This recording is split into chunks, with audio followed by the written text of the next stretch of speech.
Matagumpay na naisakatuparan ang launching ng project laban sa illegal na gamit, terorismo at sama ng loob o project ligtas sa pangunguna ng Divilacan Municipal Police Station na may layuning magpalakas ang proteksyon sa kabataan at sa buong komunidad na ginaganap sa Community Center ng Barangay Dimapula, Divilacan, Isabela.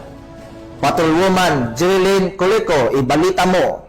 Matagumpay na isinagawa ang launching ng project laban sa iligal na gamit, terorismo at sama ng loob o Project Ligtas sa pangunguna ng Divilacan Municipal Police Station sa pamumuno ni Police Lieutenant Edward Corameng, Deputy Chief of Police noong ika-11 ng Hulyo nitong taon sa Community Center ng Barangay Dimapula, Divilacan, Isabela. Katuwang sa aktibidad ang Divilacan National High School sa pangunguna ni Ginang Marian Perucho, Teacher 3 at ang pamahalang bayan ng Divilacan na kinatawan ni Ginoong Saldi Celeste para kay Punong Bayan, Honorable Florita C. Bulan. Ang aktibidad ay nilahukan ng humigit kumulang 200 kabataang mag-aaral mula grade 9 hanggang grade 12 ng Divilacan National High School. Sinimulan ang programa sa pamamagitan ng panalangin at pambansang awit na ipinalabas sa audiovisual presentation.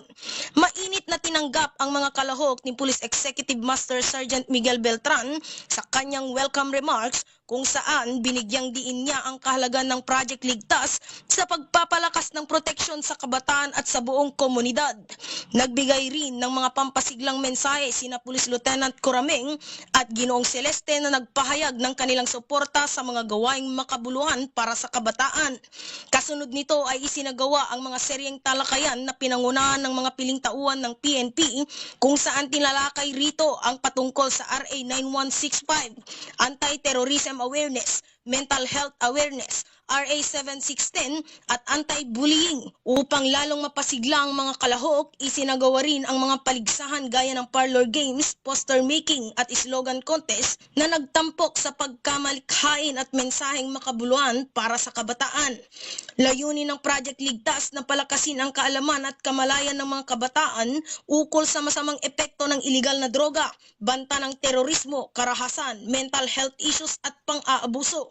Higit sa lahat, isinusulong nito ang pagkakaisa, disiplina at positibong pagpapahalaga sa lipunan.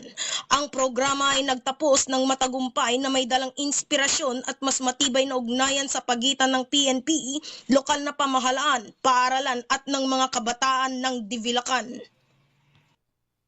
Mula dito sa Lambak ng Cagayan, ako ang inyong Police News Network Correspondent, Patrolwoman Jerilyn Colico, alagad ng batas, tagataguyod ng Balitang Pulis.